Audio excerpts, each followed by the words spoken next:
नमस्कार सभी को। आज हम पढ़ने जा रहे हैं नवम कक्षाया संस्कृत पाठ्यपुस्तकम सेमुषी प्रथमो भाग है।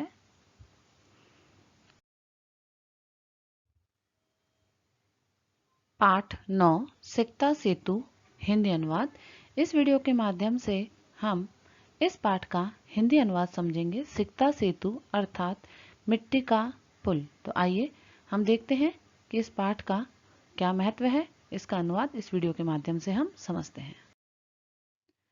सिकता सेतुः प्रस्तुतः नाट्यांशः सोमदेव विरचितः कथा सरित सागर इत्यस्य सप्तम अध्यायोपरि आधारितो अस्ति। अस्मिन् नाट्यांशे तपसा विद्या प्राप्तुं यत्नशीलः कश्चित् तपोदत्त नामकः कुमारः चित्रितः अस्ति। तस्य मार्गदर्शनाय पुरुषवेशधारी देवराज इंद्रः तत्र आगतवान्। तत्र आगत्य देवराजः सिकताभिः सेतु निर्माणार्थं प्रयतते। एतद् दृष्ट्वा तपोदत्त प्रहसन् वदति, किमर्थं भो बालुकाभिः जलबन्धनं निर्मासि?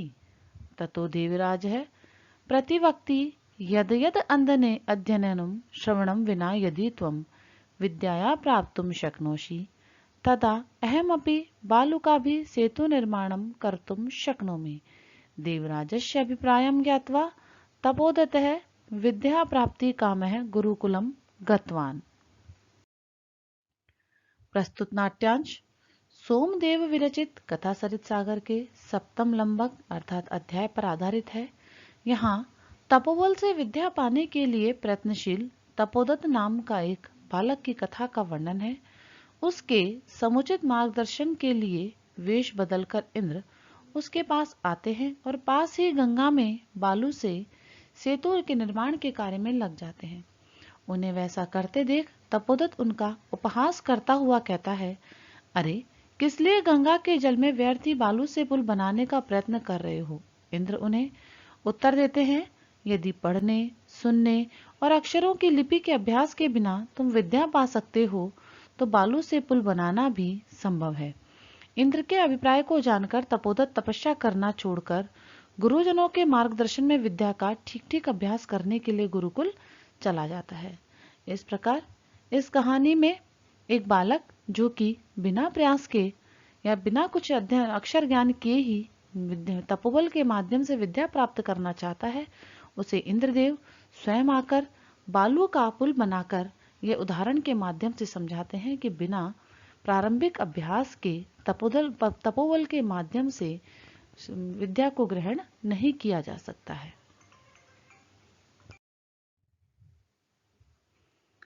पाठ कुछ इस प्रकार है। ततः प्रविशति तपस्या रतः तपोदत्तः। तभी प्रवेश करता है तपस्या में लगा हुआ तपोदत्त। तपोदत्त अहम अस्मि तपोदत्त। तपोदत्त कहता है मैं तपोदत्त हूँ। बाल्ये पितृचरणे क्लेश्यमानो अपि, क्लेशमान है धन अपि संधि हुई है, विद्याया न अधीतवान, कि मैंने पिता के द्वारा बाल्यावस्था में डांटे जाने पर भी, मुझे समझाए जाने पर भी मैंने विद्या को ग्रहण नहीं किया, अर्थात मैंने पढ़ाई नहीं की। तस्मात् सर्वे कुटुंबे मित्रै ज्ञाति जनैश्च च गहिरतो अभवतम। इसलिए सभी परिवारजनों के द्वारा, मित्रों के द्वारा और मेरे समस्त बंधुओं के द्वारा मैं निंदित होता हूँ, मेरी निंदा की जाती है, मैं निंदित हुआ हूँ। यहाँ ज्ञाति जने धन च विसर्ग संधि है, गहृत है धन अभवम विसर्ग संधि है। ऊर्ध्व निश्वस्य लंबी सांस लेकर, ऊपर की ओर अपनी सांस को छोड़कर। हा विधे किम इदम मया कृतम, हे प्रभु यह मैंने क्या कर दिया। कीदृशी दुर्बुद्धि आसीत, मैं कितना दुर्बुद्धि था, मैं कितना नष्ट बुद्धि था। तदा एतत् अपि न चिंतितम यत्, कि मैंने पहले यह नहीं सोचा। उसे अपनी विद्या के बारे में अफसोस होता है कि मैंने आज तक विद्या ग्रहण नहीं की, मैं कितना दुर्बुद्धि था कि मैंने ये पहले नहीं सोचा कि परिधान अलंकरे विभूषितो अपि न शोभते नरो निर्मणि भोगिरिव सभाया यदि वा ग्रहे। तो वो कहता है कि अन्वय के माध्यम से हम समझते हैं पहले उसके वाक्यों को, कि निर्मणि भोगिरिव नरः सभाया यदि वा गृहे परिधाने अलंकारे भूषित अपि न शोभते विद्यायाम विना, कि मणि से रहित सांप के समान ही मनुष्य सभा में अथवा अपने घर में उसी प्रकार सुसज्जित नहीं होता, उसी प्रकार सुशोभित नहीं होता जैसे परिधाने अलंकारे, चाहे वो कितने भी वस्त्रों और अलंकारों से सुशोभित हो जाए, लेकिन यदि वह विद्या से विहीन है तो वह मनुष्य सुशोभित नहीं होता। जिस प्रकार सांप मणि से रहित होने पर सुशोभित नहीं होता। कहने का तात्पर्य है कि मनुष्य वस्त्र अलंकार आदि से सुशोभित होने पर भी विद्या से हीन है तो वो न घर में न सभा में सुशोभित होता है, जिस प्रकार एक सांप मणि से रहित होने पर सुशोभित नहीं होता। किंचित विमृश्य, कुछ विचार करके, फिर बालक थोड़ा विचार करता है और सोचता है, भवतु किम एतैन, कि अब क्या होगा। दिवसे मार्ग भ्रांतम संध्याया यावद यदि गृहम उपेति तदपि वरम, कि यदि दिवसे मार्ग भ्रांतम, दिन में रास्ता भूला हुआ, संध्याया यावद यदि, यदि शाम तक गृहम उपेति, घर आ जाता है, तदपि वरम, तो वह भी अच्छा है। फिर वह व्यक्ति अपने आप को तपोदत थोड़ी सांत्वना देता है और बताता है कि दिन में यदि घूमता हुआ व्यक्ति यदि रात को घर भी आ जाए, दिन में जो रास्ता भटक जाए, वह व्यक्ति यदि रात को घर आ जाता है तो भी ठीक ही है। गृहम धन उपैति, यहाँ संधि हुई है। ना असौ भ्रांतो मन्यते, तो उसे भूला हुआ भटका हुआ नहीं कहा जाता। न धन असौ संधि का उदाहरण है।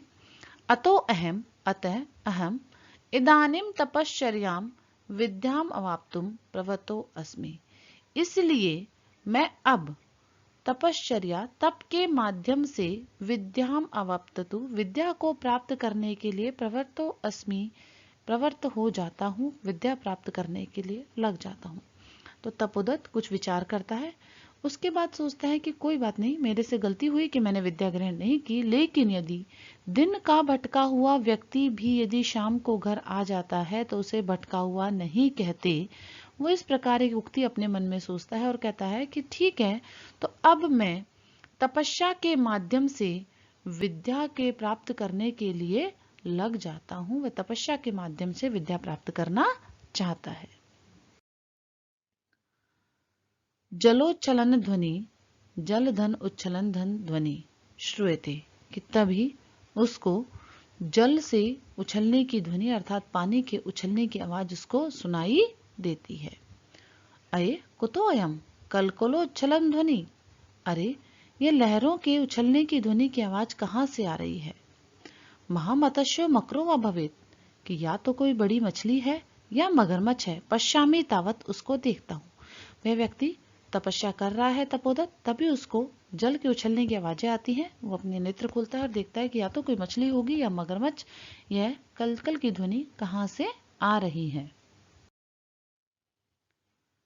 पुरुष एकम सिक्ता भी सेतु निर्माणम प्रयासम कुर्वाण दृष्टवा साहसम, तभी वो देखता है कि एक पुरुष बालू के द्वारा, मिट्टी के द्वारा सेतु निर्माणम प्रयासम कुर्वाणम, मिट्टी से पुल बनाने का प्रयास कर रहा है। दृष्टवा साहसम, और उसको देखकर वह जोर से हंसता है।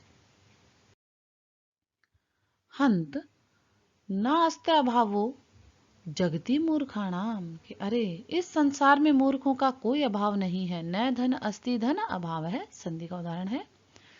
तीव्र प्रवाहयाम नद्या मूढ़ो अयम सिक्ता भी सेतु निर्मातुम प्रयत्नते, कि तेज प्रभाव वाली इस नदी में यह मूर्ख व्यक्ति बालू के द्वारा पुल बनाने का प्रयत्न कर रहा है। तपोदत्त अपने नेत्र खोलता है तो देखता है कि कोई व्यक्ति नदी में पुल बनाने का प्रयत्न कर रहा है और वह भी बालू के माध्यम से। तो वह हंसता है और कहता है कि संसार में मूर्खों का अभाव नहीं है। यह मूर्ख व्यक्ति रेत पर पुल बना रहा है, रेत से पुल बना रहा है, और वो भी बहती हुई नदी के अंदर। स अट्ठासम पार्श्वपेत्यम, जोर से हंसते हुए पार्श्व उपेत्यम, उस व्यक्ति के पास जाकर, भो महाशय किम इदम विधीयते, अरे महाशय ये क्या कर रहे हो। अलम अलम तव श्रमेण, अरे अरे तुम्हारा ये परिश्रम रहने दो। पश्य देखो, किम इदम संधि है, पार्श्व धन उपेत्य संधि है, अलम धन अलम। तो कहता है कि हे महाशय, आप ये क्या कर रहे हैं, यह परिश्रम आप रहने दें। रामो बबंद गए सेतु शिलाभि मकरालय विददत बालू का भी स्तंभ यासी तुम अति रामताम। वहां पे देवदत्त कहते हैं कि राम मकरालय यम सेतु शिलाभि बबंध तत् बालू का भी विददत त्वम अति रामताम यासी।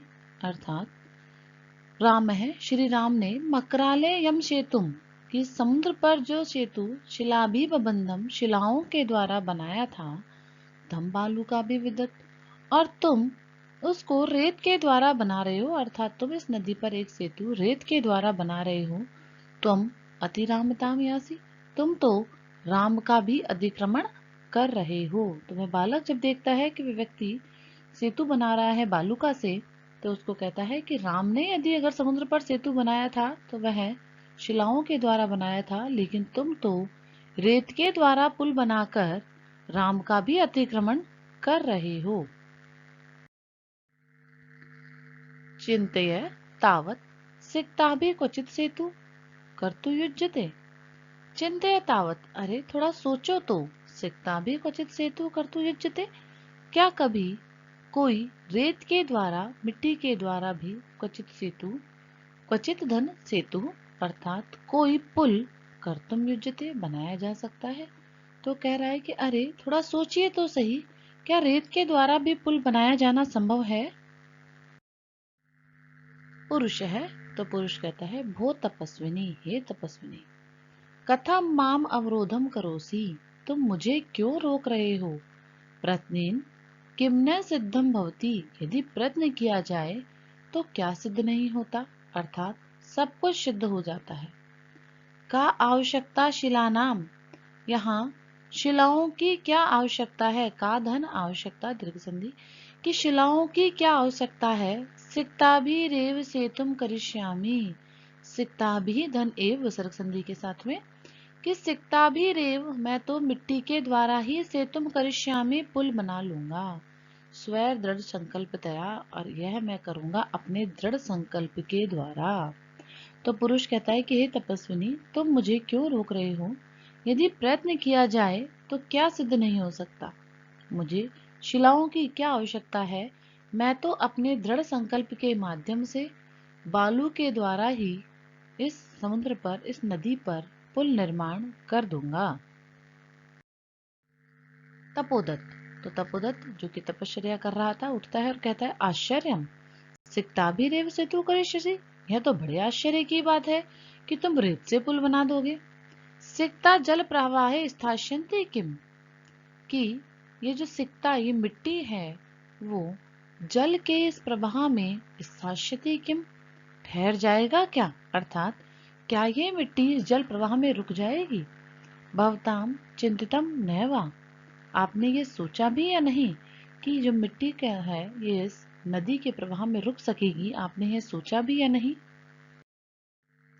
पुरुष सोप्रासम, उपहास करते हुए, चिंतितम चिंतितम, सोच लिया सोच लिया, सम्यक चिंतितम, अच्छी तरह से सोच लिया, न अहम सोपानस्य सहायता अधिरूढ़ विश्वसामि, क्योंकि मैं तो सीढ़ी की सहायता से अधिरूढ़ ऊपर चढ़ने में न विश्वसामी विश्वास नहीं रखता हूँ, कि मैं सोच चुका हूँ, मैं इस चीज को जानता हूँ कि मैं इसी प्रकार पुल बनाऊंगा, क्योंकि मैं तो सीढ़ी की सहायता से ऊपर जाने में विश्वास नहीं रखता हूँ। सम उत्पुल्य एव गंतुम शमो अस्मि, मैं तो छलांग मारकर ही जाने में समर्थ हूँ। सम धन उत्पुल्य धन एव संधि है, शमः असि विसर्ग संधि है, कि मैं तो केवल छलांग लगाकर ही जाने में समर्थ हूँ, मैं सीढ़ियों के माध्यम से ऊपर चढ़ने में विश्वास नहीं रखता हूँ। तपोदत्त है सव्यंग्यम, तपोदत्त कुछ व्यंग के साथ में, साधु साधु आंजनेयम अप्यतिक्रमासी, ये तो बहुत अच्छी बात है, ठीक है ठीक है, अब तुम हनुमान का भी अतिक्रमण कर रहे हो। पुरुष है सविमर्शम, पुरुष विचार करके, को अत्र संदेह, इसमें संदेह क्या है, किंच और क्या। विना लिप्य अक्षर ज्ञानम तपोभिरेव केवलम यदि विद्याया वशे शूस्ते सेतुरेश तथा मम। यदि अन्वय, यदि लिप्य अक्षर ज्ञानम विना केवलम तपोभि एव ते विद्या वशे शु तथा एषः सेतु मम स्यात्, कि यदि तुम लिपि अक्षर ज्ञान के बिना ही केवल तप के द्वारा ही विद्या के वश में कर सकते हो, विद्या प्राप्त कर सकते हो, तथा एषः सेतु मम स्यात्, तो मैं भी यह सेतु बना सकता हूँ। तपोदत्त है स्वैर्लक्ष्यम आत्मगतम। तपोदत्त अपने आप में लज्जा का अनुभव करते हुए, अपने आप को ही लक्ष्य समझते हुए, अये माम उद्देश्यम भद्र पुरुषो अयम अधिक्षिपति, अरे मुझे उद्देश्य करके ही यह भद्र पुरुष बोल रहा है। नूनम सत्यम अत्र पश्यामि, और मैं भी निश्चित रूप से सत्य ही देख रहा हूँ। अक्षर ज्ञानम विनेव वैदुष्यम आप्तुम अभिलाषामि, मैं भी अक्षर ज्ञान के बिना ही विद्वता प्राप्त करने की इच्छा रखता हूँ, विद्वता प्राप्त करने जा रहा हूँ। तद इयम भगवत्या शारदाया अवमानना, यह भी तो भगवती सरस्वती का अपमान है। गुरु गृहम गत्वे विद्या अभ्यासो मया करणीय, गुरु घर जाकर अर्थात गुरुकुल में जाकर ही मेरे द्वारा विद्या का अभ्यास किया जाना चाहिए। पुरुषार्थवरेव लक्ष्यम प्राप्यते, क्योंकि परिश्रम के द्वारा ही लक्ष्य की प्राप्ति होती है। प्रकाशम, फिर प्रकट रूप में तपोदत्त कहता है, भो नरोत्तम ना अहम जाने यत को अस्ति, कि हे मनुष्यों में श्रेष्ठ, मैं नहीं जानता कि आप कौन हैं। भवान परंतु भवद्भिः उन्मीलिते में नयन युगलम, लेकिन आपने मेरी दोनों आंखें खोल दी हैं। तपोमात्रेण विद्याम अवाप्तुम प्रयतमानम अहमपि सिक्ताभिरेव सेतु निर्माण प्रयासम करोमि। तपोमात्रेण, कि केवल तपस्या के द्वारा विद्यामाप्तुम प्रयतमानम, विद्या को प्राप्त करने के लिए प्रयास करता हुआ, अहमपि मैं भी, सिक्ताभिरेव सेतु निर्माण प्रयासम करोमि, मैं भी तो सिक्ता के द्वारा अर्थात मिट्टी के द्वारा ही पुल निर्माण का प्रयास कर रहा हूँ। तद इदानीम विद्या अध्ययनाय गुरुकुलम एव गच्छामि, इसलिए अब मैं भी विद्या प्राप्त करने के लिए, अध्ययन करने के लिए गुरुकुल ही जाता हूँ। स प्रणानम गच्छति, सभी प्रणाम करते हैं और निकल जाते हैं। धन्यवाद है। इसी के साथ यह पाठ यहाँ पर समाप्त होता है।